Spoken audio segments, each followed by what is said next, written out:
Mayday, mayday, mayday, air. 82, we have smoke in the cabin. Channel 72, contact, final maintain.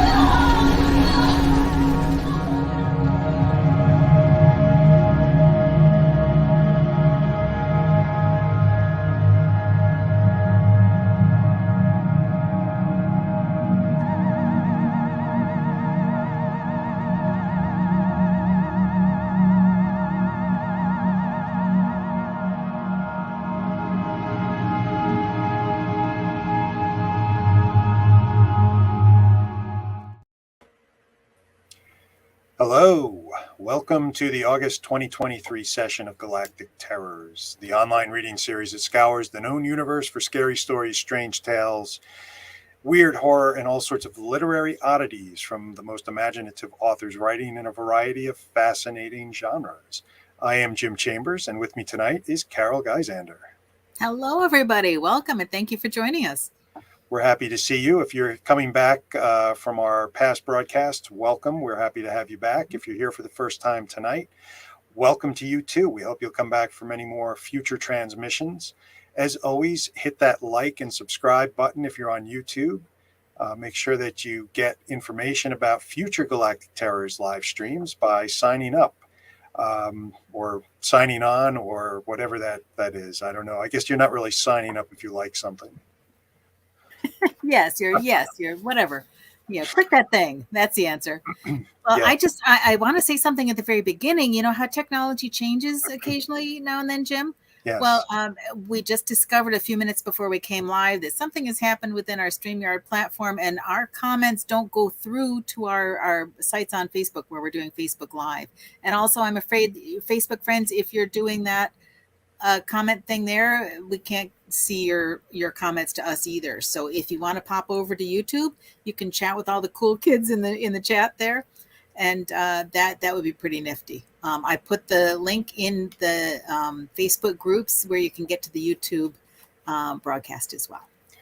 And thank you for bearing with us. Sometimes we don't realize they've made these upgrades until we get into the studio and start prepping for a broadcast. So Yeah. It's always fun to play whack-a-mole with technology updates. Mm-hmm. But we think it's going to be worth the effort. Tonight we have a fantastic lineup of readers. Joining us are RAMI UNGAR, LARA FRATER, and TEEL JAMES GLENN. Yay! Very fun. Very fun. People from all over. So that's kind of neat. I speaking of all over, I'm like all over this screen. You know, I have to get a green screen, Jim, or clean up my office, one or the other. I'm not real sure which is going to happen first, but I don't know. Are you sure the mountains aren't slowly closing in, or you're not slowly morphing into the well, desert it could be. This is actually the setting of the story I wrote in Weird Tales with my cosmic horror story, and so maybe it is taking a little vengeance on me. That could be, yeah. So, oh wow. Well, there's a bunch of exciting things going on, right? Yes. And within the Horror Writers Association world, we're pretty excited that there's a series of spotlights on international horror writers going on the website on horror.org. Alan Baxter kicked off the month with an introduction, and then there's a little interview or a spotlight every day. So far, we've heard from Alan Baxter, Greg Chapman, Karen Warren, and Kyla Lee Ward from Australia, Ross Jeffrey from Bristol, Erica Cotu Ferreira, I don't speak Spanish very well, Rosemary Thorne and Daria Pietrazak from Spain, and Samto Ehuezu from Nigeria. And that's one of the good reasons why we need to be more exposed to people from international countries so that we can learn to say their names better, right? Yes, exactly. Yeah. And I went ahead and put the link for the first interview in that series with Alan Baxter in the chat. So you should be able to find that if you want to go check out the other interviews. Great. Yeah. No, I think it's a lot of fun because, you know, there's so many people out there. There's so many books. There's so many authors. And it's really neat for us to see some faces that may be new to us and people that we know or have heard of but don't know much about. Exactly. Yeah. And I think this is part of the ongoing efforts by the Horror Writers Association to do these interview series and really bring in as many different parts of the horror community as possible to the HWA, to horror.org, to help us all connect and kind of learn what each other is doing in the field, in the genre. Yeah. And, it's something also that we focused upon within the chapter program, because I'm one of the people who oversees chapters in the United States. But this is not just a United States organization. It's international. And, we have an international chapter chairperson who handles chapters there. So, we want to hear from everybody. So speaking of hearing from everybody, have you gotten any questions on StokerCon recently, Jim? Just a few. So, yeah, no, the StokerCon 2024 is going to be taking place in San Diego I think it's May 29th to June 2nd. And our guests of honor announced so far are Jonathan Mayberry, Paula Duran, and Paul Semler. And so it's really shaping up to be a fantastic convention. There's a tremendous amount of interest in StokerCon this year. And so I think we've been following StokerCon's social media and announcements, newsletters. It seems that there's been some selling out of the hotel box. There's actually the work of the hotel rooms available. And given that we're still many months away from the convention, I know San Diego's crew that is running this convention. Jim, you're coming through a little garbled, but what I did hear you just say is that we've been selling out the room blocks at the hotel over and over, and they keep making more available for us. And now they're looking at possible other nearby hotels as well, because it's a very popular event, right? So, yeah. Yeah, I don't know why I'm garbled. How do now I you're sound? back again. Oh, yeah, now okay. you're better. Okay. Oh, okay. Interesting. All right, that was weird. Yeah, it's technology. StreamYard has been a little twitchy tonight. I know that's another streaming channel, but Twitch. But hopefully it'll hold up for the rest of the session. Yeah. So as Brian is putting in the comments, the San Diego crew is already looking at overflow hotels as a backup plan. Interest in StokerCon is higher than it has been, I think, since the first one. And we've got a lot of people registering much earlier than we've typically seen in the past. So if you are planning to go, go ahead and keep an eye on the hotel information and try to book as soon as you possibly can to make sure you have a space. Oh, be sure you get your room swiftly. Bum. Yeah, as far as we know, Taylor Swift's not planning to Swift bomb our convention again this year, but who knows? Who knows? Yeah, cool. And just one other quick shout out. Another great thing going on through HWA is the Halloween in July, the first annual fundraiser to support our continued educational foundations for the horror community. There's quite a few scholarships that are being funded by this pledge, and quite a few interesting events that are online that people can watch and learn a bunch of things as well. So that's very exciting. So there's a link of where you can go and see on the pledge site some really cool stuff. So. Yeah. And I think some great panels and discussions, and I'm going to put a link into a playlist for those presentations, and you can go ahead and check those out. Some terrific conversations, discussions, Q&A, all of that good stuff. Yeah, poetry open mic night, two-part presentation from Brian Keene about the early days in the horror genre, and something about working with agents and things like that. Cool stuff. I think there was one about the history of Halloween too. Yes, that one was great. Yeah. So since we are the Halloween people, that's terrific. Exactly. All right. So I'm going to put one more link in the chat. This is for our newsletter, which you can see posted on the screen as well. If you are enjoying Galactic Terrors and you haven't joined our newsletter yet, please go ahead and do so. We don't spam. We'll send out about 2 newsletters a month if all goes according to plan. And how often does that happen? But usually just one to announce the next live stream, and then one just about a day ahead or a day of to remind everyone that we're doing that session that night. You can also, as I mentioned earlier, subscribe to our YouTube channel if that's more your speed, or look up our Facebook group on Facebook, the Galactic Terrors Facebook group. It's a pretty happening place. Fun. Yeah. Cool. cool. Well, what do you think? How about if we hear something from our fabulous authors who are waiting in the wings to share some of their words? Let's do it. All right. I'd like to go ahead and introduce our first reader. RAMI UNGAR is a novelist from Columbus, Ohio, specializing in horror and dark fantasy. He's written and published 4 books: The Quiet Game, Snake, Rose, and The Pure World Comes, and has a 5th book, Hannah and Other Stories, releasing September 23rd of this year. When not writing, Rami enjoys reading, following his many interests, and giving his readers the impression he's not entirely human.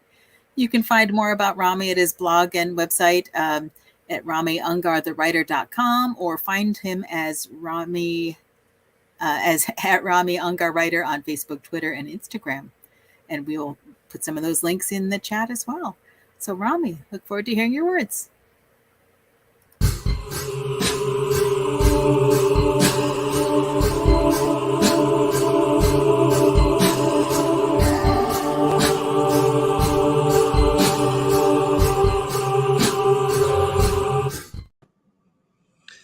Good evening, everyone. It's great to be here. For those of you who don't know me, my name's Rami Unger, and I'm actually not in Ohio tonight. I had to go to Florida for work. I know, terrifying.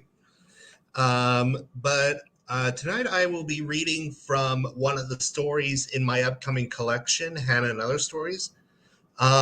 It's a cosmic horror tale called What Error Awoke, and that's error spelled ERROUR. Now, funny thing about this story, when I first wrote it, I said it was a cosmic horror tale. And when I first wrote it, it was squarely in the Lovecraftian Cthulhu mythos. Even mentioned a certain an outer god by name, but my publisher, they want to emphasize their writer's original work, so they wanted me to make it less Lovecrafty and more Rami-crafty. So I ended up changing the name of a certain god, outer god in the story. But if you listen hard enough, and if you're familiar with Cthulhu and the mythos, you'll be able to figure out which outer god got referenced in this story. So, as I said, I'll be reading from What Error Awoke, the second section of it. In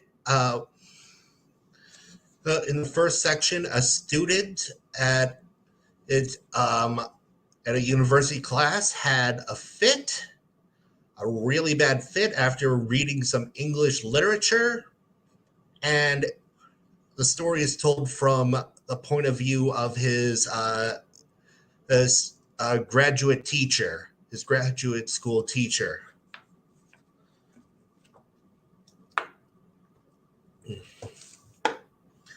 Time passed.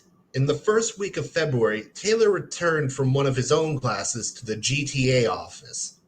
Finding an open seat, he set up his laptop and made small talk with some of the other grad students while he logged into his email and waited for office hours to start. To all who observed him, he seemed fine.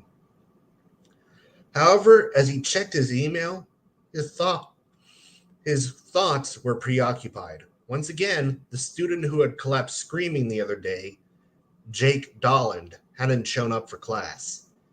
Taylor wondered where the kid was. Was he in a hospital getting much needed help? Or was he too embarrassed to show up after having a breakdown and wetting himself in class? Taylor knew he wouldn't want to go to class if he embarrassed himself that badly. If he doesn't show up again soon, he'll be put down as having left the class unfinished, he considered. That won't look good on his record. I hope he gets back to class, though not at the expense of his mental health, of course. Taylor sighed. It was unusual to think of someone this much, let alone someone else he barely knew. Normally, if he was going to think of another human being this much, it would be someone important, like his ex, Yuna Horiguchi. Even after they'd broken up, He'd spent the better part of the fall semester thinking about her and wishing they were still together. They'd even been talking about moving in together. But he was busy with graduate studies, and she took on a huge course load for the fall, so they had no time for a relationship and had ended things mutually. Still, they've been good together. Really good. So good that a part of him still hoped something would bring him and Una back together again. He'd rather think of the possibilities of that occurring, rather than Jake Dolland and his freakout the other day. "Excuse me, Mr. Moulton Reed," said a voice at the door. "May I speak to you?" Taylor turned around.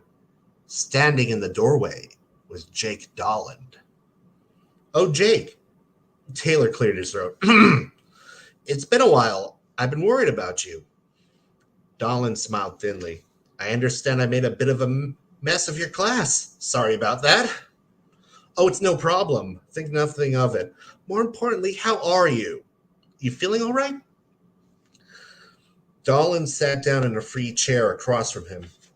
"I'm fine. You know, for someone who had repressed memories suddenly brought back to the surface." "Repressed memories?" Dolland nodded. "Yeah, the story we were reading, Fairy Princess or whatever? Fairy Queen? Yeah, that. The story brought back some things I'd forgotten, and they literally scared the piss out of me." Taylor's eyebrow arose on his forehead. The first book of the Fairy Queen brought back repressed memories? He didn't see how it could. It followed the Red Cross Knight and his quest with the Princess Una. At the point that Dolland had collapsed, Red Cross and Una had come across the lair of Error, a monster that was half woman and half snake, and who swallowed up her numerous babies to protect them from Red Cross. Red Cross represented England, Una was an idealized form of Christianity, and Error and her children were a villainized Catholic Church and its many decrees and edicts. But that was the extent of the story's depth. Really, the first book of the Fairy Queen was just a simple chivalric fantasy story with a lot of Catholic bashing. He didn't see how that could lead to repressed memories being unearthed. The confusion must have shown on his face because Dolland smiled wanly. "Strap in, because this is one hell of a tale." Taylor leaned in. "I'm all ears." Dolland took a deep breath. "Well, a few years ago, I went with some friends to go hiking in the Swiss Alps, as you do when you're 15 on summer break. Taylor had no experience with such a life that allowed for extravagant summer vacations, but nodded anyway. Go on." "Well, I went off to take a piss without telling my friends and lost track of them. Even worse, I somehow also lost track of the path, and my buddy had the map. I had no idea where to go, so, like an idiot, I just kept walking around trying to find my friends with a path or both. In other words, you got lost." "Yeah. But that's not the worst of it, because you see, when I had to go piss again, I went behind a tree and did my business. And as I was zipping up my pants, the ground collapsed under me. Next thing I knew, I'd fallen into an underground cave system." Taylor nodded. He was starting to see a connection between the Fairy Queen and Dolland's experience. After all, Error herself lived in a cave in the middle of a deep forest. He was still unsure how that led to repressed memories, though. "Well, the fall knocked me out, but I'm not sure for how long. My watch broke in the fall. All I know is, when I came to, I could see the stars through the hole I'd made. I tried to climb out, but the walls were too steep. Still, my flashlight worked, and I didn't have any other options, so I followed the cave system to where it would lead me. I don't know how long I climbed through those caves. It could have been hours, or it could have been days.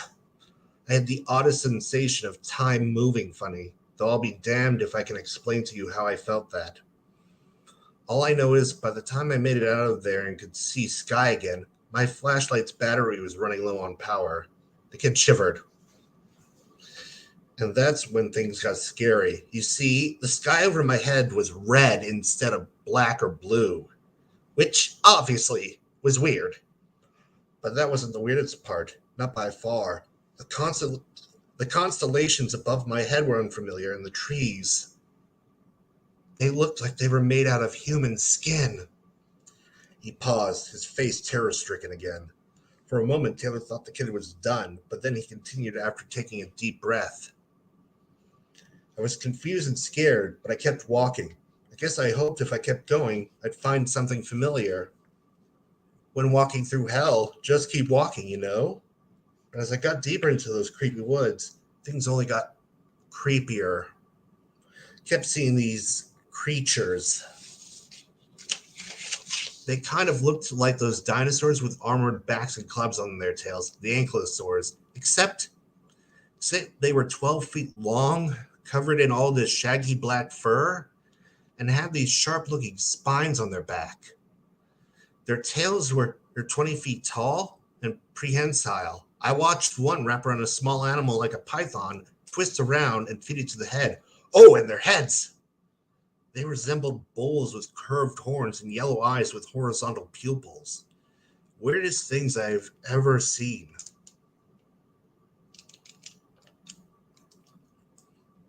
I thought the monsters were going to eat me, but they just kind of ignored me and kept going wherever they were going. And after a while, I noticed they were heading in the same direction I was, which was a clearing. And there was this thing, this giant monster in the center of the clearing. God, it was terrifying. The thing was taller than a skyscraper and could wrap its body twice around a football stadium. It had a huge body like a snake, and every inch of it was covered in mouths and tentacles and these birth canals and udders, I guess. Creatures kept coming out of the canals, and they sucked on the udders. Some of these creatures looked like the ones I had seen walking through the woods, while others were like nothing I'd ever seen before. And every time the big monster moved, some of the smaller monsters were absorbed back into the big monster. The ones that couldn't get away fast enough, that is. Taylor stared at the kid. He could now see how Dolan could connect error to this monster. A big, snake-like creature that both birthed out and swallowed up its terrifying-looking children. Perhaps to the kid, the description of the former was enough to awaken his memories of the latter. There was no way this mega monster, or any of the other monsters Dolan had said he'd seen, existed, though. Even Taylor, who wrote fantasy and historical fiction and had wished life was more like a fantasy story, would never believe these creatures were real. The giant monster himself was beyond impossible. A monster of that size would never be able to stand up under its own weight or get oxygen through its circulatory system fast enough to survive. That was reality. Taylor was pulled from his thoughts when he saw Dolan was waiting for a reaction from him. He cleared his throat. Sounds like one hell of a monster, and I can see how error could awaken those memories for you.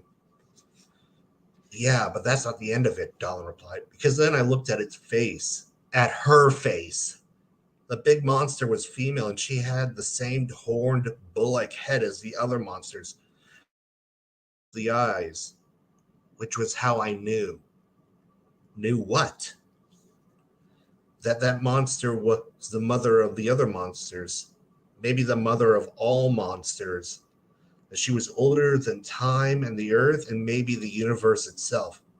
And I was just a bug passing through her forest. I was terrified of her. Dolan's voice rose an octave. Then he went quiet, shivering. For a moment, Taylor thought the kid was going to have another fit and prepared to jump in and tackle him to the ground. He breathed a small sigh of relief when Dolan continued talking. I'm not sure what happened after that. I blacked out, that's for certain. When I came to, I was in a hospital in Zurich and had been missing for about 2 weeks. I got sent home after I was discharged. My parents took me to therapy, but I didn't remember a thing and didn't seem any worse for wear. He paused. Until class the other day, that is.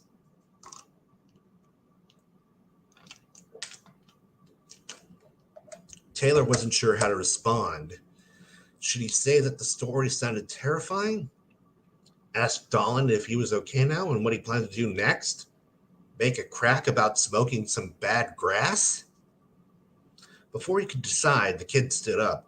I'm leaving for Nevada tomorrow. I'm going to get away from it all for a while and try to figure things out. I just wanted to let you know what happened to me and why I interrupted your class. That's the only reason I came here today. Taylor blinked, stunned. Oh, well, I hope it works out for you. Best of luck while you're out west. Dolan didn't respond, but instead walked out of the room. As he turned the corner and headed in the direction of the stairs, Taylor noticed for the first time a tattoo of a strange symbol in the back of his hand, a geometric design with a large triangle and circle at its center. Had that been there before? Taylor didn't remember seeing it the other day when he and John held Dolan down. For some reason, the new tattoo left him feeling unsettled. More importantly, though, how the hell was Taylor supposed to process what he'd just heard? Dolan had blamed his fit on an imaginary monster that bore a passing resemblance to Error from the Fairy Queen, and now he was going to drop out and head west. All which he'd imparted to Taylor over the course of 10 minutes. Talk about mental whiplash. Should I tell this story to someone? He wondered, before shaking his head. Nah, they'd laugh and tell me I'd come up with one hell of a whopper. Even if I mentioned Dolan had told me the story, they'd still say I'd made it up. And in any case, he might not want me sharing it with people. I better respect his privacy, even if he might be crazy or just remembering a bad trip. One of his students walked into the GTA office with one of the textbooks under their arm. Glad for the distraction, Taylor graded the student and asked what he could do for them. After discussing the upcoming midterm, Taylor was able to store away Dolan's crazy repressed memories into a drawer at the back of his mind. It was just a crazy story, nothing more. Why should he let it bother him any further? So, if you know your Lovecraftian gods, you probably guessed the identity of the god that's in this story.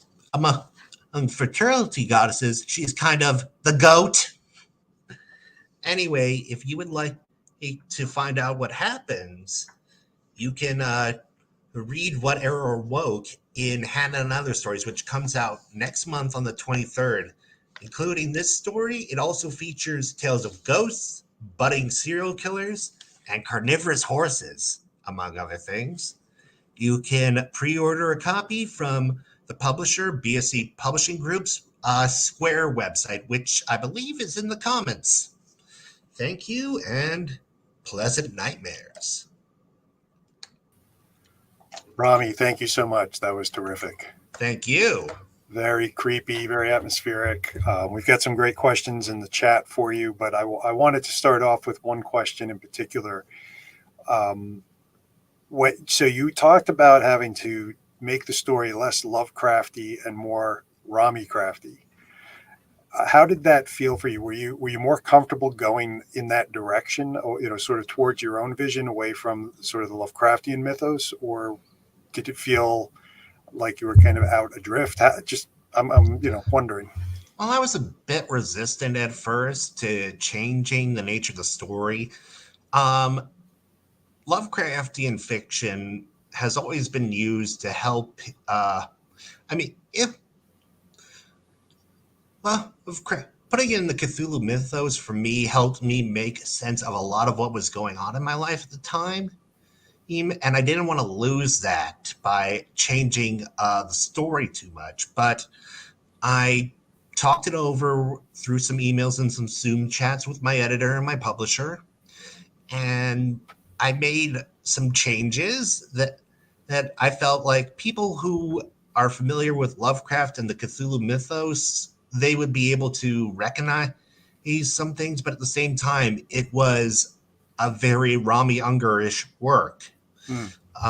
So I satisfied both myself and my publisher in that. And after a bit of brainstorming, it wasn't too much trouble. Terrific. Well, I'm glad it worked out. It's certainly led to a compelling story.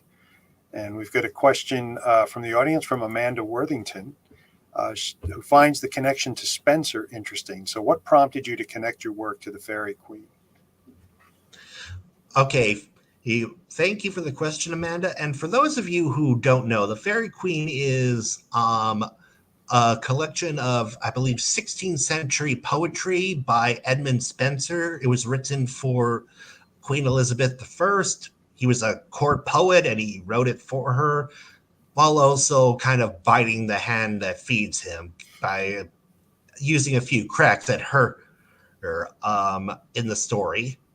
I read the Fairy Queen, or at least the first book of the Fairy Queen, back in college.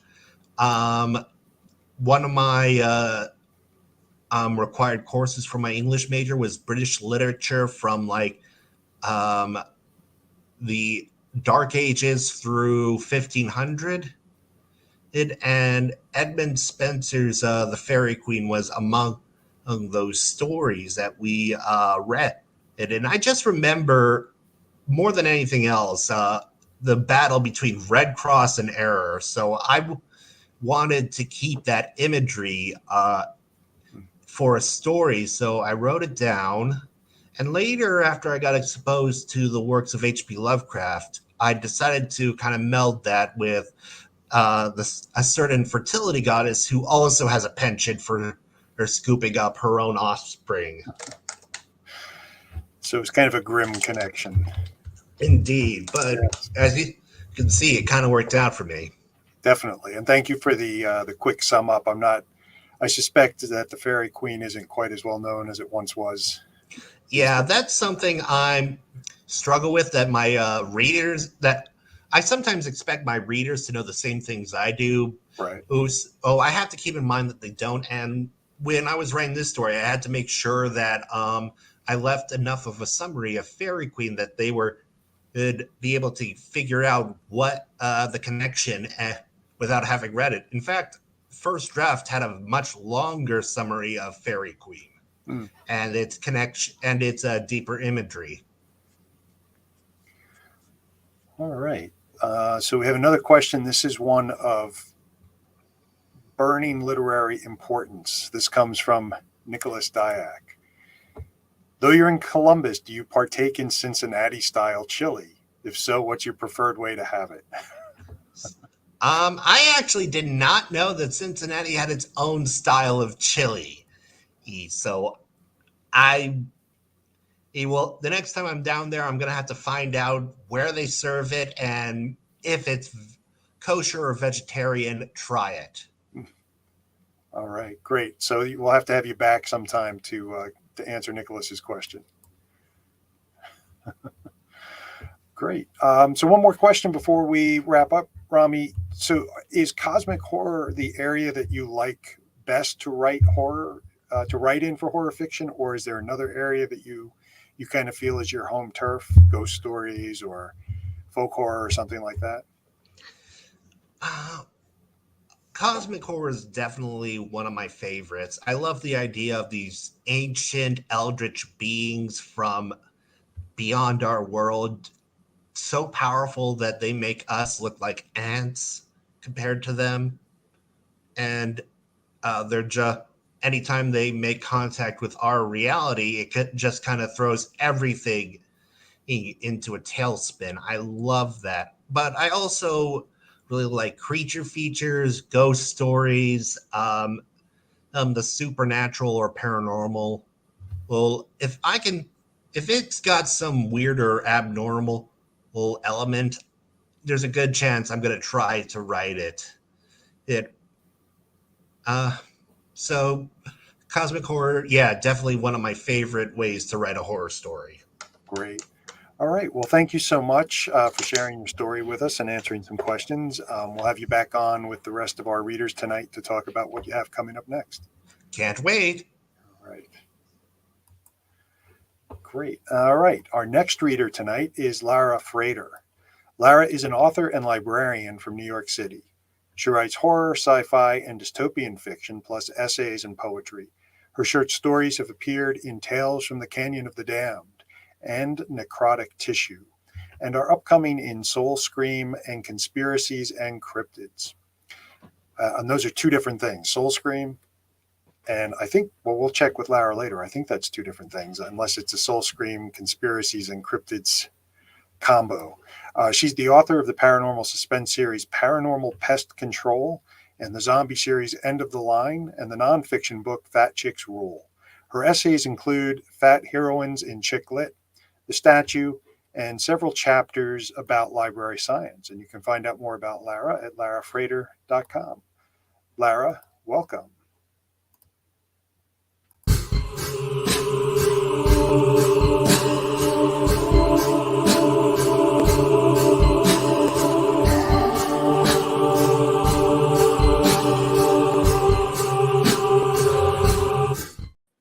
Hello. I will be reading from my new book, Paranormal Pest Control. Not the whole thing. You have to buy if you want to read the whole thing. I'm going to be reading chapter 3, which is pretty self-contained.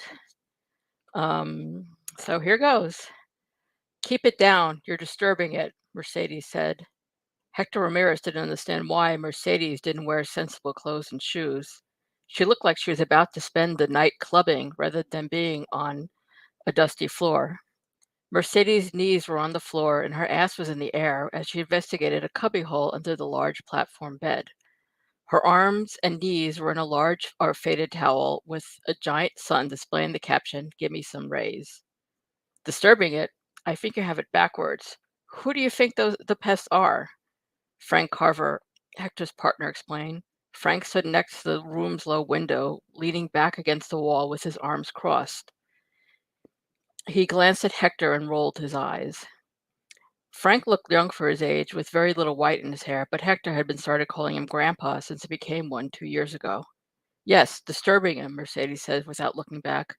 The cubbyhole was big enough for a petite person like Mercedes to fit under. Hector knew women like this, high maintenance. Her name, Mercedes, was an apt fit. Before he met his wife, Mia, he dated a girl just like that for 3 months and never had enough money for her lavish lifestyle. Frank looked over to their paranormal investigator, Jenny Blake. Her face reddened a little. He'd met Jenny almost a year ago when her friend Shannon had a demonic bug infestation, and then, with some nudging, Frank had hired her and her friend Bobby as paranormal investigators. Hector also said nothing. Instead, he stood against the wall in the rather large guest bedroom. The barely furnished room only contained a large bed and a dresser with nothing on top. Even the color of the wall was a faded, bland yellow. The former house had been turned into 3 apartments, and they were on the top floor. The owner lived in this apartment and rented the other floors. After the owner realized he had demonic bugs, he contacted Frank and Hector's business. When they arrived yesterday, the owner handed the keys to Frank, warned him about the spare bedroom, and left. Hector's life had been altered when he and Frank changed the business to include paranormal pests. Their company, Carver Exterminations and Pest Control, ended up with more cases than they could deal with and more money they ever had in years before. Frank even considered changing their name to Carver Pest and Paranormal Control.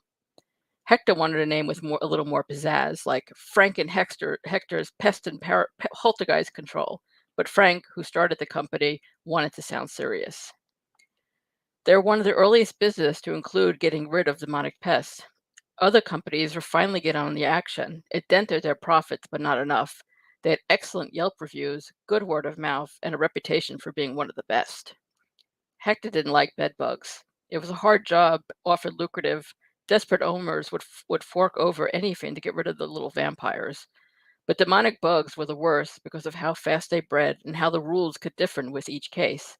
Sometimes it could be one demon or many possessing multiple bugs, or it could be something completely different. We aren't here to hurt you, just help you move on. I know you must be frightened, but I can help. You don't have to attack me. Mercedes, maybe Frank and Hector can lift the mattress, and Jenny didn't finish. Shush! Mercedes didn't look behind her. Who's the expert on demonic bugs and all things paranormal? Mercedes insisted on negotiating first, but Hector knew that when they came in, it was usually long past negotiation.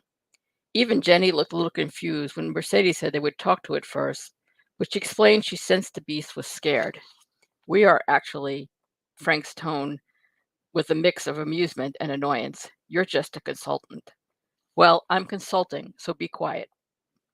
During the first investigation, the house seemed like a normal infestation until they got to the guest bedroom, which had a shut door and rags stuffed under the frame, and it was covered with what looked like an entire roll of duct tape. Hector had seen DUI jobs before to stop the spread of bedbugs, but this was over the top. It took Frank and Hector 10 minutes to remove the rags and the tape. Hector wasn't sure what the owner was trying to keep out or in. Frank and he found a mostly empty guest bedroom with normal size of bedbug infestation. Then Frank lifted the mattress and the bed's lightweight platform to discover a roaring, demonic bedbug the size of a husky. Jenny dropped different potions on it, and Hector and Frank put pesticides on it, but nothing worked. That was unusual. In every paranormal case, the first line of defense, pesticides and potions, has some effect. The bugs stubbornly remained under the bed and showed no sign of weakness. In fact, it showed more signs of getting stronger. The dresser began levitating. Hector had to dodge a fast-moving object multiple times, but at least the demon had bad aim. So far, he had beamed a total of 2 times without serious injury. Frank got hit 5 times, once causing a bruise, but Jenny never got hit. Demonic pests were bigger, usually 3 to 4 times their original size. Hector had rarely seen one this big. This was only the second time.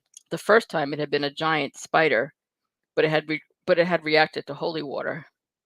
The three of them could do nothing but put the platform back on top of it. Jenny drew a magical seal on it with chalk that she could temporarily keep it under the bed. It wouldn't last long, maybe a day or 2. Jenny managed to wrangle up her friend Mercedes, who she claimed was the best in the biz. Hector didn't see it. "Maybe you should lift the mattress again, flush it out." Mercedes didn't let Frank finish. She turned, put her fingers to her lips, and gave him a stern look before returning to the hole. Hector knew that demonic bugs needed extra work and cost more because they could require priests, holy water, ancient Babylonian spells, or a bag of dead scorpions, at least according to Jenny. So far, all the cases they worked on in the last 10 months involved Jenny hitting the bugs with floral smelling potions, Hector and Frank's fumigating, and then Jenny finishing them off with more floral smelling oils. Not a dead scorpion to be seen.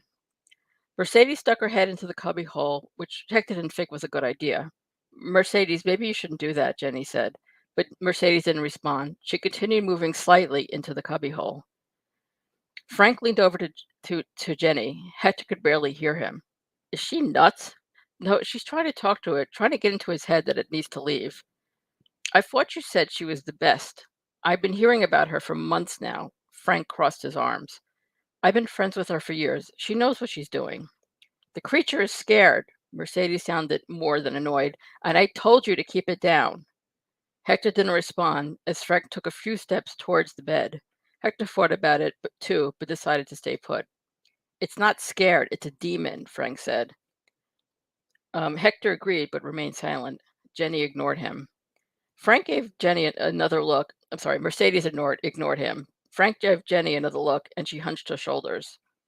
Hector leaned back against the wall. Every once in a while, he thought about how surreal life had gotten. How almost a year ago, an earthquake destroyed a small part of Brooklyn, and demons and demon-possessed bugs had come out of the rubble. New Yorkers eventually got used to it, calling the earthquake-destroyed area Broken Brooklyn, and went on with their lives, accepting that the almost 2-mile stretch of Brooklyn as a minor inconvenience. Demonic pests became as common as roaches, water bugs, bed bugs, rats, spiders, and screaming. Mercedes vanished under the bed in a blink, along with the "Gimme Some Rays" towel. She began screaming. Hector could only see her legs clothed in black tights and very unsensible black boots with heels. "Shit!" Jenny cried out. And the split second before Hector could react, Frank rushed to the bed. He yanked the mattress and the platform off and pushed it aside, revealing Mercedes with a giant bedbug trying to get its fangs into her head, but it hadn't succeeded yet. She was screaming and trying to push it off. Hector rushed forward and tried to pull the thing by the tail, but a sharp spike at the end of it made him pause. Regular bedbugs didn't have this, and it looked sharp enough to get through his work gloves. Instead, he looked at Jenny. "Holy water, Douse it with the entire bottle. Jenny remained calm. She didn't seem concerned about the demonic bedbug trying to eat her friend's head. Frank got to the canisters before Hector and grabbed 2. Jenny used holy water on it yesterday. It didn't like it, but the demon wasn't banished or made weaker. Frank dumped the entire bottle on the bedbug, and Mercedes covering the bug completely and splashing Mercedes' head and hair. Hector stifled a laugh, knowing it wouldn't be cool. The bedbug roared and snarled, which bedbugs usually didn't do, even the demonic ones. At least it let go to Mercedes long enough for Hector to grab her legs and yank her out from under the bed. Hector helped her stand and leaned her against the wall. She looked shaken but okay. No sign of blood or injury, but her clothes and hair were in shambles, and water dripped on the floor from her hair. She tried smoothing it out and pushed it back. Frank took over dousing the thing with holy water. Mercedes said nothing, nor did Frank to stop drenching the thing with holy water. Hector guessed she wasn't as forgiving or willing to target now to try to eat her. Maybe she finally realized he and Hector were the experts too, and demons didn't get scared. "Are you okay?" he asked. He felt legitimately concerned about her, despite his first impression of her. Dump some Florida water on it. If Hector had been standing next to her, he wouldn't have heard. Florida water didn't work on it before, he explained. It will work now. Hector nabbed the bottle out of the pack and doused the bug. He didn't know if it would help. Yesterday, they doused it with both, plus a bunch of different oils Jenny had created with minimal results. This time it worked. Smoke began to come off it. The monster bedbugs began roaring more loudly, loud enough that Hector had to cover his ears. It squealed like a dying pig. The dying pigs Hector remembered from his uncle's farm in PR. He wondered if he should step on its head and put the thing out of his misery, but he knew never to go near a dying animal, or in this case, a dying giant demonic bedbug with sharp fangs and a pointy tail. It didn't matter because a moment later it went silent and still. Hector wondered what had changed when they came in before. He wondered if Mercedes had actually done something to the beast to make it easier to kill. "Is it dead?" he asked. "Yes." Mercedes tilted her head back and gave a small smile. "How?" Frank sounded suspicious. "I put a trap in its head, which allowed the other tools to work." Hector didn't dwell on it. He was happy it had been killed. "How are we going to get rid of it?" Hector asked Frank. "I guess in a trash bag, and report it to the task force. Maybe they'll take it." Frank grimaced as he looked over the dead body. Jenny rolled her eyes. "I don't want to deal with the ghost patrol." She backed away from the body. "You know how I feel about cops." "I'll handle the task force," Frank said. Hector looked over the large brown body when he noticed it began to pulsate and quiver. He mistakenly went in for a closer look. It exploded with a bang louder than a firecracker. Hector, Frank, and Mercedes were covered in bedbug guts and ectoplasm. At least that's what Hector thought it was. Jenny, who had been standing behind Frank, was spared. Hector spit out stuff that tasted like rotten almonds but smelled like bad meat. He kept himself from gagging. It would take a gallon of mouthwash to get the taste out. "At least we don't have to dispose of the body," Hector tried to joke, but no one laughed, not even him. "What the hell?" Frank looked at Jenny. "Why did it do that?" Jenny hunched her shoulders. "Never seen anything like that before. I mean, never." Hector was more in shock than anything else. He spat another wad of it out of his mouth. He would have to use the owner's bathroom soon. Mercedes' hair stuck up at all ends with goo that smelled like rancid salad dressing, and she looked like she was about to have a massive conniption and explode like the bug. A moment later, she let out a massive scream, scarier than the bug roar. She ran out of the room, and Hector heard the door slam shut. He knew it was the bathroom. A moment later, another scream pierced the ear, and Hector had a feeling he wouldn't be able to use the bathroom for a while. She would definitely have to go home and change before going out tonight. So would he. His wife was not going to like this. And if you want to know more about what happens, the rest of the book is on sale at Amazon. Awesome. Oh, it's so wonderfully creepy. Exploding, splattering stuff. How can you beat that, right? Yeah. Oh, that's cool. Yeah. Okay. I just have to be completely honest with everybody. I got to read this before it even came out, and this is what I said about it. Paranormal Pest Control by LARA FRATER is a spooky excursion into broken Brooklyn that pits family love against ghosts, demons, and the bug king who wants to destroy the world and proves we must believe in ourselves. So trust me, you'll be checking for bed bugs wherever you go. So, but yeah, by the time I got to the end of it, I was like, oh my gosh, this is awesome. It's so freaky. Yeah. That was fun. That was fun. What? I didn't even ask you when I got to read this before. What made you go for bugs and bed bugs and all that stuff? Ooh. Oh, because I dealt with a couple of years ago, I dealt with an infestation and it was not fun. And I I had to throw away a bunch of my stuff. I was at the laundromat like every day. Yes. My husband and I had laundry date nights.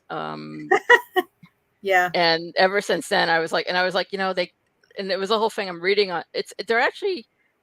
I found out that they're actually less scary than the internet makes them out to be, because we just had they came in and fumigated like twice and they were gone.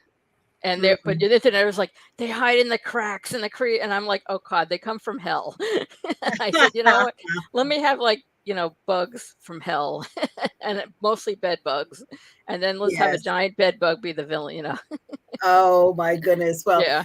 But then when you add in the interdimensional portal kind of thing, that's where they're hiding, I think. Yeah. No, that's why I'm like, okay, because there's like, oh, I try to get rid of them and I didn't see them, and then they were like hiding in the plugs and the outlets. But apparently, like, that's how the internet is. But I said thankfully, after they fumigated like a couple of times, you were done. Yeah, I was done. That's so good. yeah, that's good. Well, one of our New York peeps says broken Brooklyn flapping. So yeah, I kind of destroyed I destroyed part of it destroyed the stadium, the Barclays Center. I destroyed the Barclays Center, so I'm like I actually had to go to a map to figure out where like broken Brooklyn was and it actually got smaller. It used to be really big, but I just said it's really big and let me make it a little bit smaller. Okay. Well, that's kind of fun to do the research and figure out where something actually exists. I know a little bit about Brooklyn, but I'm on the Jersey side, so it was fun for me to see things that I knew where they were, like the Barclays Center. Yeah. That was kind of cool. Okay, we have another interesting question here, though. This is from Nicholas Dyack, who says, on last month's Galactic Terrors, Mark Abbott did a story about evil vampire mosquitoes. How would you deal with those? They were even more vampiric than normal mosquitoes. Ooh. Well, I would probably just hide under the covers if it was vampire mosquitoes, because mosquitoes love me. They love me. Are you delicious? Yes. I am extremely delicious, and I don't know what my heroes would do, because the thing is, they don't really deal with right now. In the first book, there's actually going to be. I'm hoping it to be a series. I've already kind of finished the second book, although it's in editing right now, revising. Oh, awesome! Yeah. But right now they don't deal with any flying insects, so I am not sure what to do with vampire mosquitoes, other than wear a turtleneck. Other than hide and wear wear a big giant. Let's live wearing a mosquito net. That's that's just like put a whole mosquito net over your face and just walk around like that. That's I know. Get an umbrella with a net over it. Yeah, that'll work. Yeah. No, that's very cool. Now I could tell that you had a nice setup for some more stuff, but the thing I liked about it also was the family relationships. We saw just a little bit of the people talking with each other there in that. That was kind of fun. So, and also, just so you know, if you sign up for my newsletter, you get a free short story that's from this. It's a separate story that's in that universe. Yeah. Oh, cool. About Frank and Hector dealing with the big spider, and that's why. When he talks about he dealt with the second time he dealt with a giant insect. The first one is in the short story. Okay. And is your newsletter on your website there at larafrater.com? Yes. Yeah. If you go to my website, you can sign up and get it. And also, the Soul Scream story is already out. It just came out. So yes. And it's not Soul Scream, Conspiracies and Cryptid. It's Soul Scream, and then the other one I'm waiting for is Conspiracies and Cryptids that are hopefully is coming out soon. I'm not sure when. Yeah, that's a great title too. What's your take on cryptids? Are they real things? Are we making them up? What do you think? Well, I actually wrote about conspiracies, so so I love cryptids. I prefer cryptid. They're cool, but I haven't seen one or met one, or at least didn't know. If I did meet one, I wouldn't know. Well, Jim Chambers' alter ego is the Mothman, so you know. Yeah. Yeah. Yeah. I like the Mothman. Yeah, that's cool.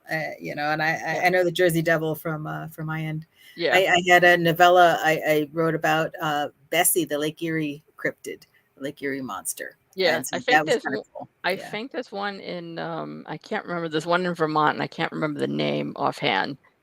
Yeah. Yeah. Oh, and they're all over. They're all Yeah. over. So, yeah. Yeah. Cool. Well, I think people see things they don't quite know what it is, and their brain leaps to something that's close to what they can explain. Yeah. Or they're real, one or the other. Yeah. It's one of those things. Yeah. Cool. Yeah. Well, I look forward to having you back on at the end. Okay. When you have everybody come in. I'll be here. Yeah. Thanks so much for sharing the words. It's fun to hear the squeaky bug under the bed thing again.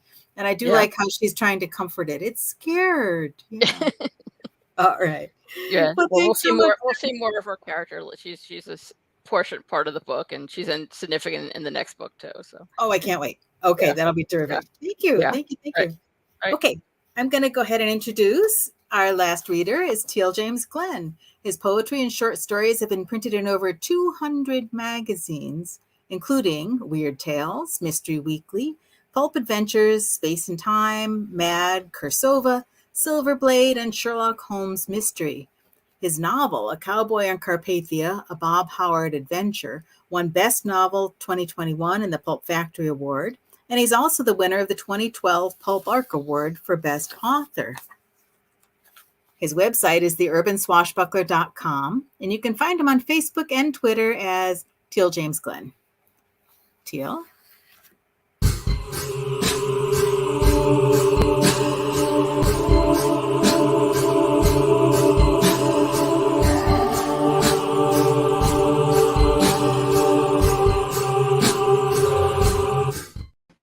Hi, I'll be reading a selection from The Cowboy and the Conqueror, which is the sequel to Cowboy in Carpathia. Imagine a world where, in the year 1936, Texan writer and father of Conan, Robert E. Howard, decides not to take his own life. A different reality, where also a failed Austrian politician serves his full jail time and turns from politics to become a pulp writer himself. The two meet and encounter occult terror and a secret society with a world-conquering agenda, who happens to be headed by an evil Winston Churchill. We now join them as the Austrian who's telling the story is about to be sacrificed. The vile Churchill stepped away from me, and I stared into the black maw of eternity then, black as mankind's soul and as bottomless as his hopes. The blackness was so intense it hurt my eyes, yet I could not look away.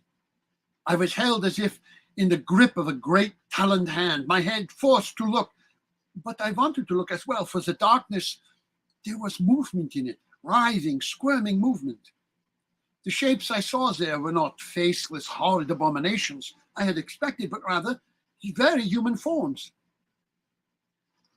I stared further and could see that there were many different forms, thousands and millions upon millions of individuals. They wore clothes of different ages and cultures, as if I was looking at all of mankind in all of time. As I continued to stare with no ability to move my head nor blink my eyes, I soon realized I was not seeing the eternity of mankind's existence on earth at all. Rather, the darkness inside the open maw of the elder god was showing me not one forever, but many. I was staring at eternity, a multitude of worlds that might not be, not would be, or not had been. It was the hell of what could have been, the I should haves, the worlds that would have been if only I had. In my mind, I felt a cold chill. At the same time, I felt a red-hot pang of longing. No man could see all the wonder he could have had and not die for the longing for it, nor all the horror that could happen to him in a long, violent life and not scream with agony.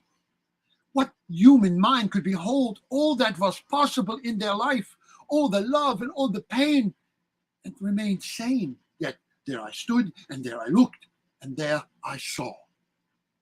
A world like the one I lived in, but where I died from shot and shell in the trenches of the Great War.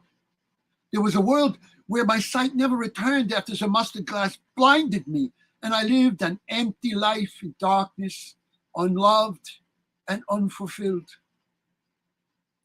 I saw a world where my beloved Germany won the Great War, and I returned home to become a successful painter.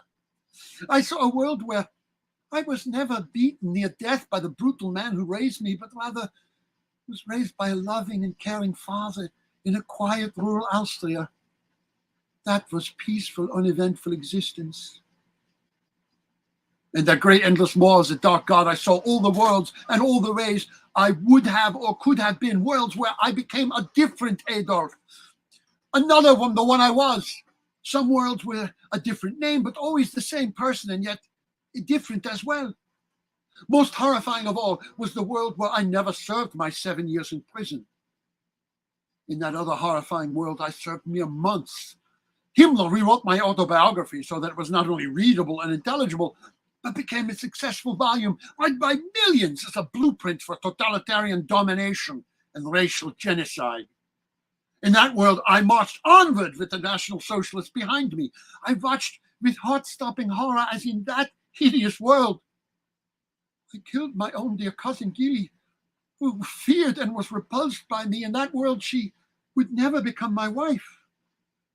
I saw a scarlet path of blood and destruction where the creature I was in that other world became drunk on power and with hate. Hate for Jews and hate for all he was and that he could not be. That other me was a broken man from the start who never succeeded at anything but the incitement of all for horror and pain.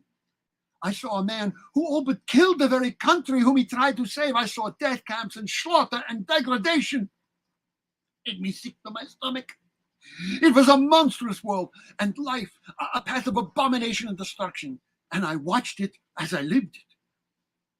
I felt every sensation of being drunk with blood like a vampire or some other unholy beast, and each horror fed on the next, and each success was bought with the lives and the hopes of others. Was that Adolf capable of love? Was he capable of empathy? It was a panorama that would drive most men mad immediately. A bewildering array of worlds and wonders, horrors unthought and unspoken, and dreams destroyed. No man in his sane mind could see all the ways he was a failure in all the lives he could lead and not become a raving lunatic. This was what the Necronomicon of the mad Arab Abdul Arazad had only hinted at, with his admonition of the unnameable ones and unseeable ones. This was the consequence and the call of the unseen spaces between God's creation. How could any man, as that other Adolf I saw in that dark world, cause so much misery? Could any man bring so much death and horror?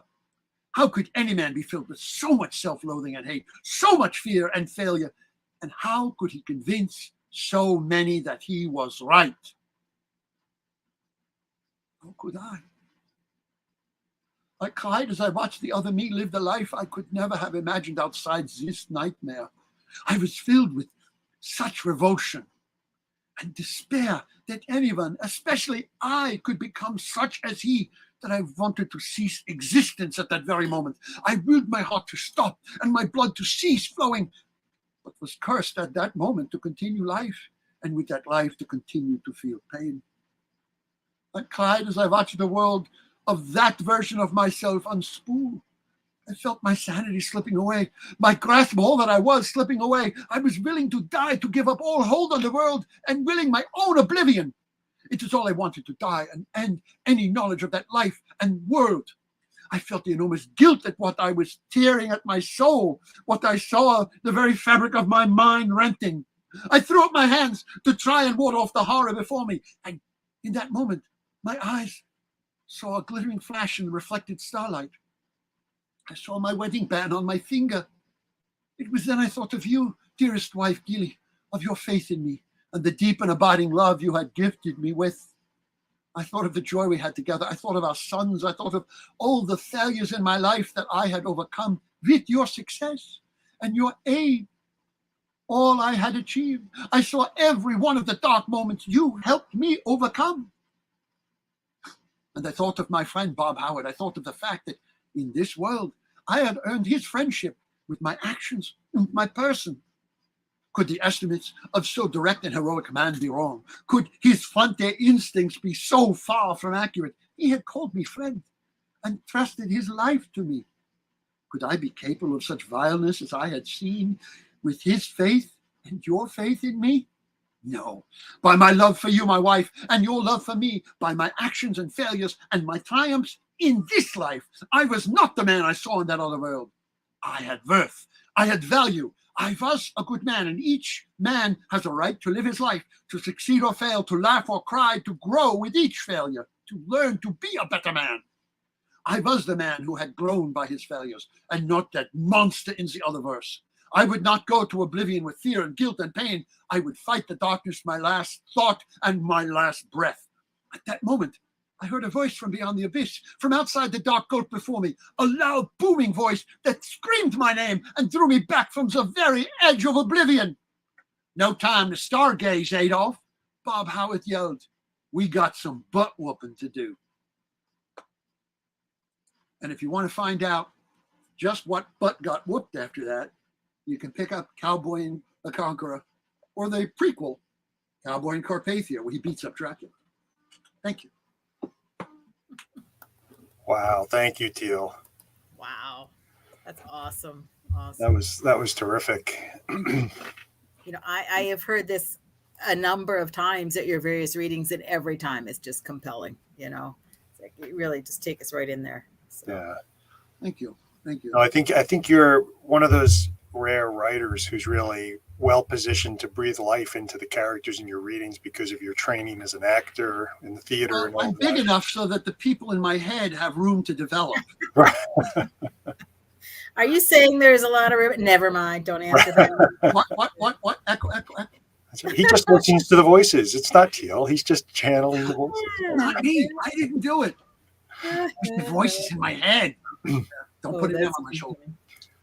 We have a great question to start off with. This is really, I know Teal in our New York chapter meetings and just in general when we talk about writing, everyone is always so impressed with how prolific you are. And Nicholas commented on 200 plus stories in magazines and collections. Dang, which is impressive. It's an amazing milestone to have surpassed 200 stories published. And so Nicholas is asking if there are any out of print stories you'd love to see have a second life. And then part two is which of your stories do you think is the best gateway for someone to get into your work? Well, I'm a very firm believer in reprint. I sell first rights, then I sell second, and then I'll do third rights. I learned that from Burroughs. He was brilliant at that. So a lot of my stuff I try to get back into print, even in collections like that. This is a collection of occult detective stories, and they've all been printed somewhere. But I have a story actually that just came out in Korsova magazine this month.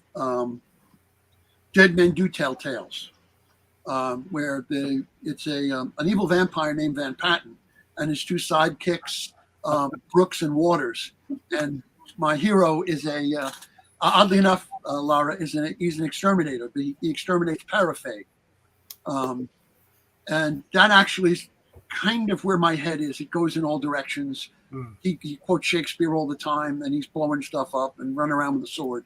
But what else? The gateway to my stuff? I would say Cowboy in Carpathia.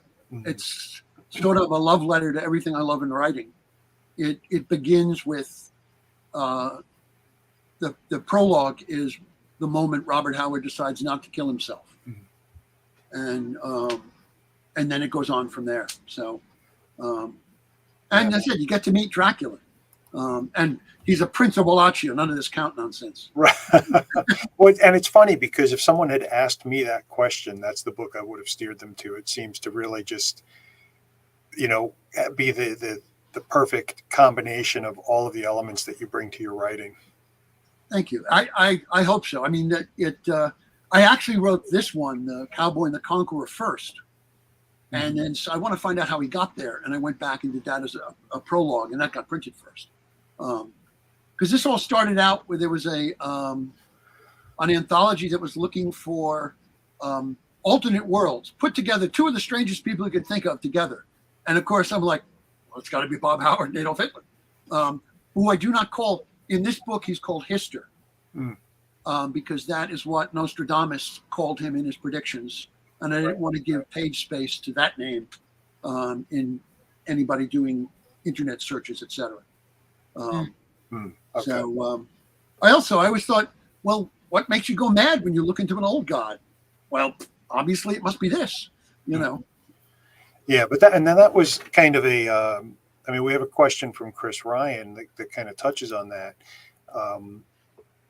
and he's wondering, how did you decide that Adolf Hitler was meant to be a character in your work? And it's, you know, I can see, you know, that being a bold choice and one that's tricky to navigate. Oddly enough, having done a lot of research on him for another project that never came about, I had researched his life a fair amount, and he was a huge pulp fan. He loved Karl May's Western pulps, Shatterhand and Winnetou, and oddly enough, those books were all about tolerance and equality and how the white men shouldn't mess with the Indians and they should all be brothers. And then when he got into power, he had those rewritten to reflect the National Socialist ideology. But he wanted to be a writer, and he was terrible. Himmler had to completely rewrite his autobiography because it didn't make any sense at all. I've read the second volume, which never got printed, and it doesn't make any sense on any level. But I just, again, you look at, it's the whole nature nurture. What would any person be in another world with completely different upbringing, with completely different values? And in this case, instead of serving his full 7 years in our world, he only got 3 months. And in that world, he serves the full 7 years. All of the others desert him, as you would expect they would. And in the process, he reforms, essentially. I wanted to completely, the oddest. Also, in the book, Winston Churchill's the bad guy.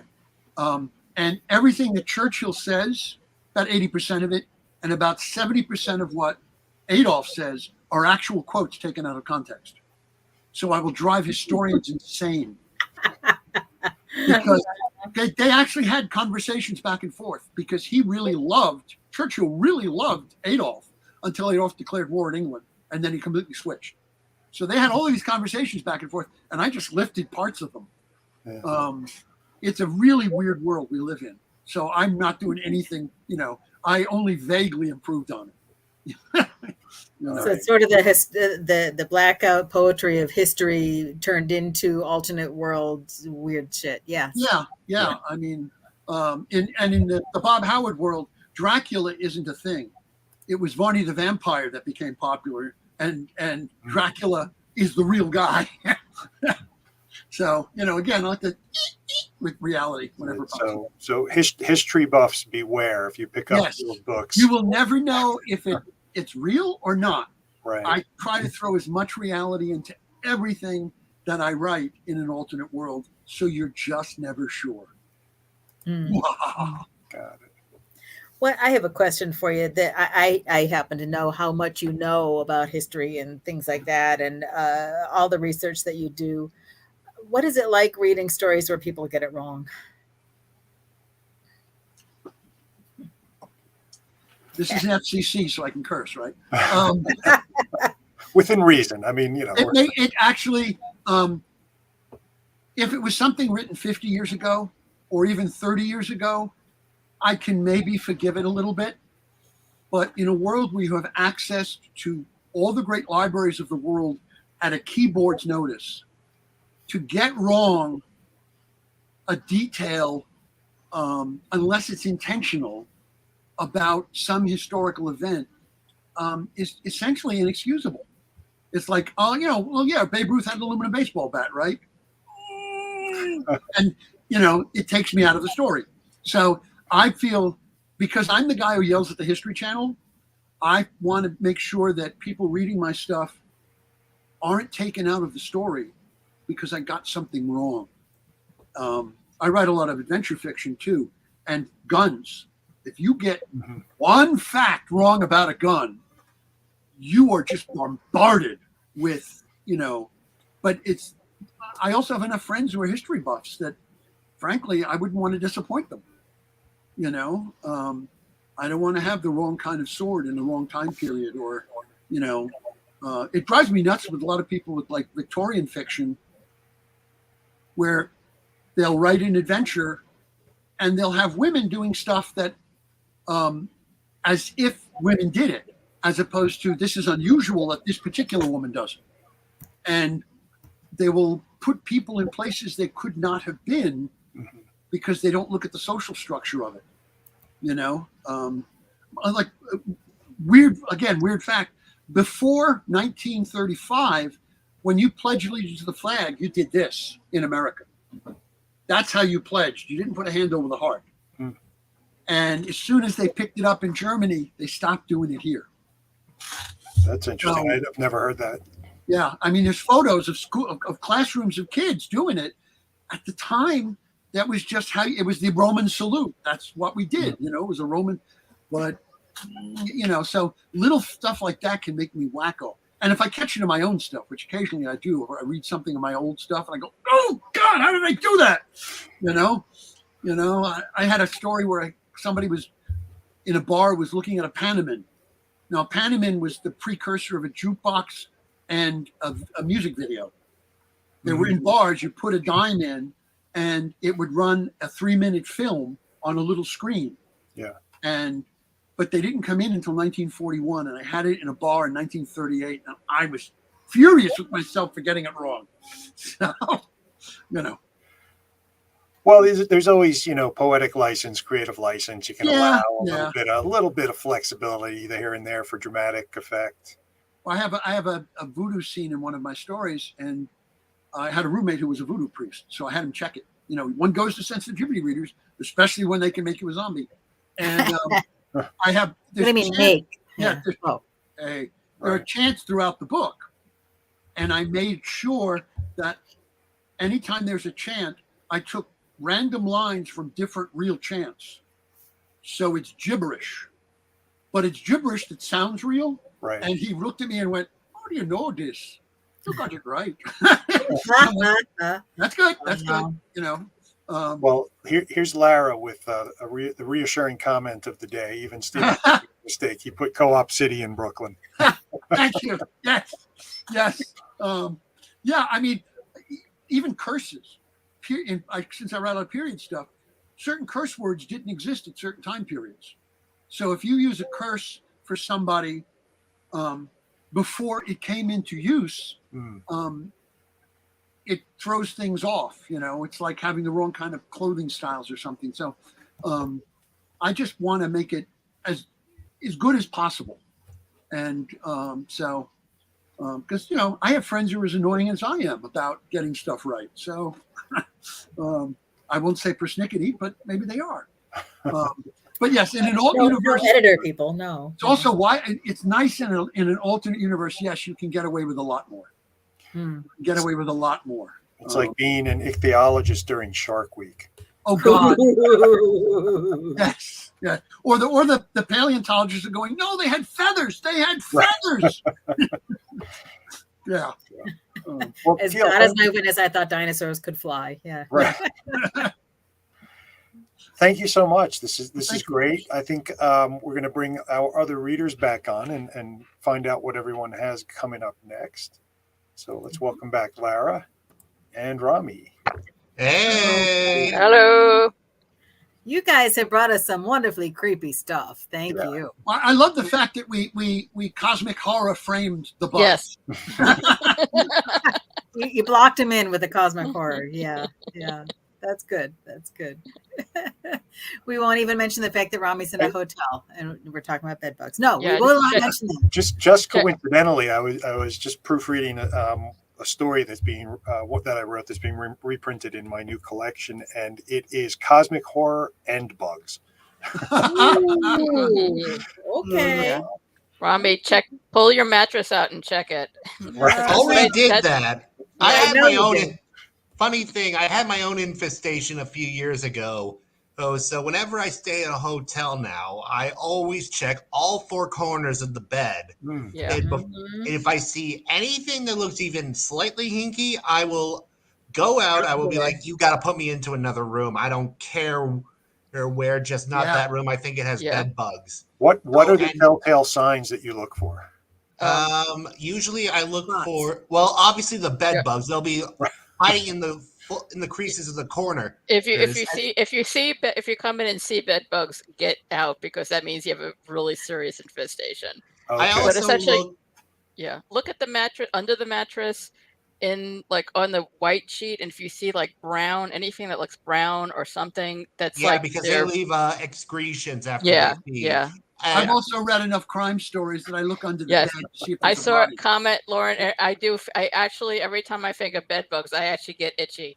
Yeah. That must have been hard writing the story. and Teal, I was Teal, very itchy. I was very itchy when I was writing the story. Yes. I You can should see me imagine. reading it in a day and a half. Oh my So gosh. I'm that's it. itchy now. You all came here for horror stories, and we're giving you survival tips for the bed bug apocalypse. Oh, and Teal. Maybe it's coming in my book. Ooh, I don't know. Mm. in an upcoming book. Rami, you had something for Teal. Oh yeah. First off, when he was listening to your story, I was like, "Wait a minute, is it? Yeah. Is this who I think it is? Because I'm Jewish." So I was, Yeah. and I was like, I was "Oh my married god!" under And then I was like, "How do I feel about that?" Then I remembered that Archer has a character who's hinted to be like a clone of Hitler. Hitler. Who's obsessed with this mad science, and has a holographic anime girlfriend. I'm like, okay, this is not too different. Well, I mean, I make a point. For instance, the reason Hitler had that little mustache, he loved Charlie Chaplin. He shaved his handlebar mustache from World War I to that because he loved Charlie Chaplin until Wow. Chaplin made The Great Dictator. But yeah, like I said, for me, it was about looking at the real events of a life and going, what would it be like in completely different influences, because he was Jewish himself and he hid it. He assassinated members of his own family. He had them killed. Supposedly, I've heard that rumor. There's not a lot of evidence to support it, but either or. I mean, I was a World War II history major in college as well as an English major. Well, there's so many myths about him too. I mean, he moved to Argentina, all that crap. Have you met the boys from Brazil or seen the movie? Yeah. Well, the thing is, I think of that every time I go to the dentist, by the way. Isn't that the Marathon Man? Yeah, it is. No. Yeah, that's Yeah. No, I knew I was going to get a lot of flack, which is again why I changed it to Hister, because I didn't want his name on the book in searches. I didn't want to attract that group of people, and I make a number of points throughout the book against that. It was an exercise that grew, just like with Bob Howard. I kind of created my own fantasy version of him. Yeah. But yeah, it's when my publisher got it from me, he's like, maybe a lot of people upset. I said, yeah, maybe. Actually, I did use his real name until 2016. Then I changed it in the manuscript before it went to press because I didn't want that to be out there.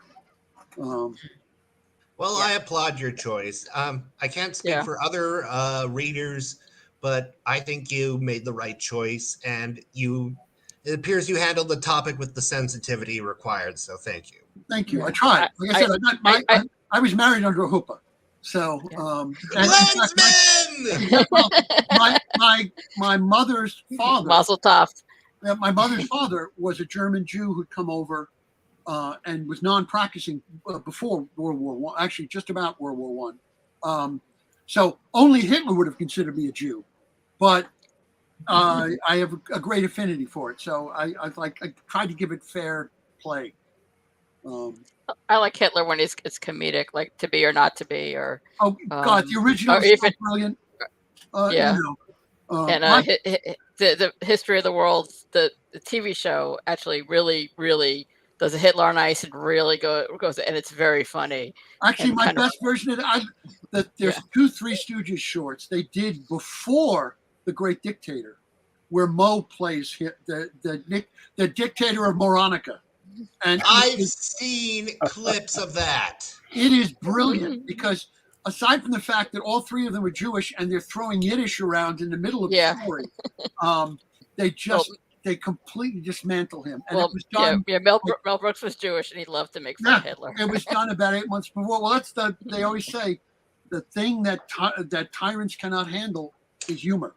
Yeah. They have very shallow egos. Yeah, There's a few people in this country I can name, but I won't. Yeah, that don't have a sense of humor and freak out every time they make fun of them.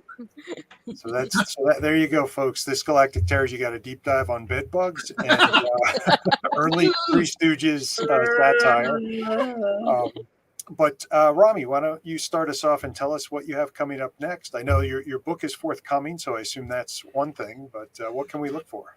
Well, yeah, Hannah and Other Stories releases next month, September 23rd. So about 45 days from today, actually. So expect that to be coming out. I also will be attending the Mystics and Marvels Oddities Fair in Hilliard, Ohio, with fellow members of HWA Ohio. We're going to be selling our books and bringing attention to the chapter. And other than that, I'm just editing a whole bunch of works that I hopefully will get published, including a story that I was invited to submit to a grimdark anthology not too long ago, and I'm just having the story be read through by an acquaintance before I send it into the publisher. Yeah. So once I got their feedback and I've edited it, I'll send it to the publisher, and hopefully they'll like it. It's my first time writing grimdark. We're talking fantasy, right? Grimdark fantasy. Kind of more urban fantasy creature feature. Okay. It takes place in Las Vegas, and follows a wannabe starlet who will do just about anything to become the famous entertainer she thinks she deserves to be. So, like every starlet. Okay. Cool. That sounds great. Well, good luck with that. Yeah. Thank you. I can't wait to hear more. Cool. What about you, Lara? Well, I'm still kind of promoting this one because it just came out. Yeah. Hold it up again. Camera. Cool. There we go. Right in front of you. There we go. Yeah. I love this. I love my cover. So, and I said, I literally just the second Skullstream Volume 2 came out with my short story in it. I'm actually I have my original zombie novels. I'm actually revising them, and I'm going to re-release them, including the third book that got pulled. And this is stuff I kind of, because of the pandemic, kind of pushed aside for a little while. But I'm going to go back into it. Cool. Awesome. Yeah. And again, I'm also waiting for the Conspiracy and Cryptid story to come out. That should come out hopefully soon. Yes. Cool. You need to make PPC patches for people to wear. That's something you could sell at events. You could you could have them made up on Vistaprint or by some local I don't know, some shop, and when you're at an event selling books, you could be like PPC patches. You can put them on your shoulders and be like my version of Ghostbusters. Yeah. Very cool. Well, that's what I call it. I call it like Ghostbusters meets Lovecraft. That's what I call my series. Something strange in your neighborhood. What should we keep our eyes peeled? I've got a story in that Soulscream 2 also. I'm waiting for my copy. I want to read the whole book. I love to read it in the book. And I just signed a contract for a short story coming out in Sherlock Holmes magazine. One night at MacGuffin's Bar. And the last book that just came out was Britannia Occultus, which is a collection of occult detective stories set in Victorian England.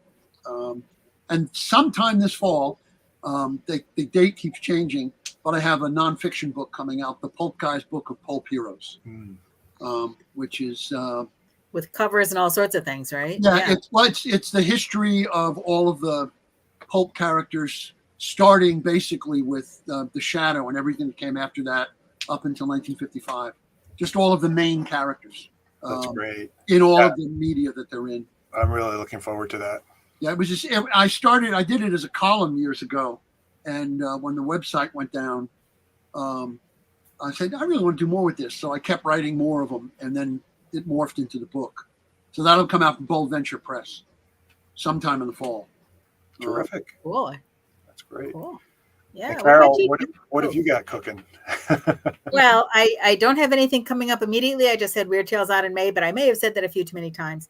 And there's an I have a Poe-inspired story in the anthology Nevermore, which will be coming out in a bit, which will be kind of fun through Falstaff Books. And I'm doing some fun events. The Creatures, Crimes, and Creativity event is down in the Maryland area in September, C3Con. And then Collingswood Book Festival is in early October. And then in middle of October, the Merrimack Valley Halloween Book Festival. I'm heading up for that. So that should be a lot of fun. Get to see some people who like books and bring books to them. So how can you beat that, right? So, You pusher. Pusher, yes, You're yes. a cruise pusher. I'm an enabler. Right. Yeah. What about you, Jim?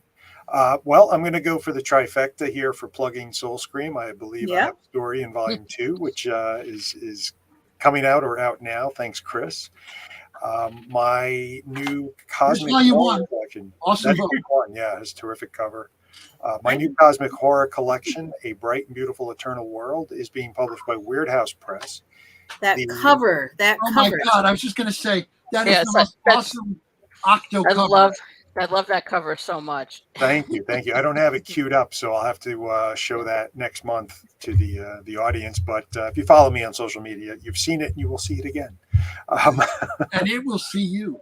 Yes, but the limited deluxe lettered edition has sold out, and I believe the signed numbered edition is next up for pre-order. So I'm very excited. There's an edition without letters in it? Exactly. It's all numbers. It's all numbers. Bring your own letters. And I'll be doing my next event, I think, is October 27th at the Barnes & Noble in Bayshore on Long Island. It's Halloween Mayhem, and I'll be doing that with a really great lineup of writers. I think joining me there will be Robert Piatone, Michael J. Seidlinger, Sasha Graham, Farrah Rose Smith, Michael Sisko, Mo Machadi, and Kirsten Petras. So that should be a fun time. If you're on Long Island, truck on out to Bayshore for an evening of Halloween mayhem. Cool. How can you beat that?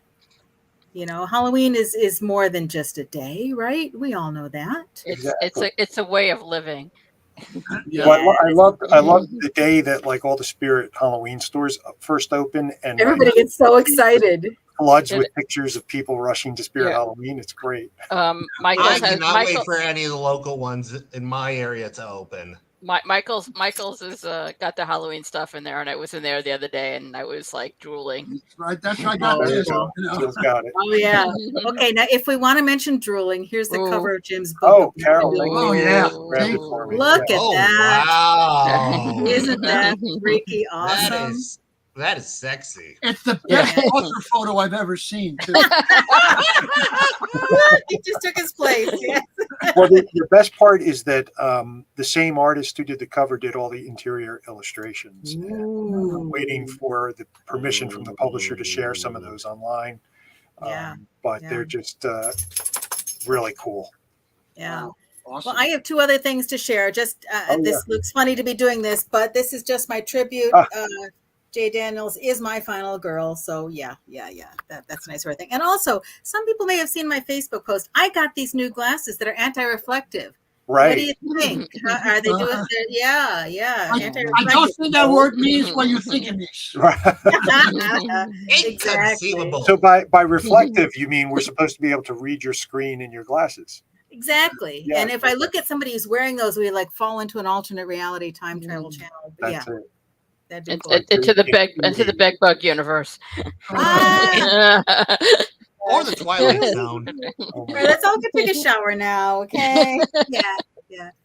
And then we have another Galactic Terrors coming up next month, now don't we? We're always on the second Thursday. Yes. Thank you for reminding me. We have other stuff happening besides our friendly banter. Next month, we are going to be featuring readers Russ Colchamiro and Tommy B. Smith, and one more reader that we're just waiting to confirm. And that will be on September 14th, because Galactic Terrors takes place every second Thursday of the month. And if you really want to stay on top of it, go ahead and click subscribe below to follow future Galactic Terrors transmissions or join our newsletter. Yeah, and we do not spam, mostly because it's me and I don't have time to spam you. So yeah. Yes, that's the best defense against spam is that all of the Is a busy person. really busy people. Yeah. No. And of course, Galactic Terrors is sponsored by the HWA's New York chapter. So if you want to find out more about our New York chapter and what the folks there are doing, you can go to hwany.org, and you can find out more about the HWA itself at horror.org. Mm-hmm. Excellent. This has been so much fun. I mean, we did have things that overlapped and things that were distinct, and you know the birds behind Jim have not grabbed his head and flown away with it yet. So and my cat, who's sleeping is sleeping on my bed, did not disturb me. He actually slept for the entire thing. I don't know. It's not a real sign. Which is funny because in the last time I did this, he actually slept in my lap while I did my reading. Oh. Yeah. And then he knocked water over my computer. Oh no. Yeah. Oh my God. I'm just glad that no alligators tried to get through the window of my hotel room. Or Floridians. You know, they're crazy. I'm more worried about the Floridians than the alligators. Yeah. Now, see, I'm from Brooklyn. We're used to blind albino alligators in the sewers. So Yeah. Rami, next time we see each other, remind me to tell you my Florida alligator story. Oh no. Oh, I have one too, but we don't have enough time. Yeah. Okay. Somebody ask me next time you see me. Great. All right. That'll do. Well, Oh, Teal, thank Rami, Lara, thank you so much. This has been Thank you, great. guys. Thank you for sharing your readings and stories with us and for taking questions. Carol, thank you for sharing that awesome mug with the tentacles on it. My friend Tara Laskowski, who has come to read with us, we each got one of these, and it says "All Alone Together." We got this during the pandemic, so that people had something to, Oh, that's cool. Thank you. Yeah. All right. And to our audience, thank you so much for joining us. Thank you for your questions. And we hope to see you next month and beyond. Mm-hmm. Great. Good night. Pleasant nightmares. And someone said to get some Skyline chili. So Sleep tight. Don't let the bed bugs bite. Oh.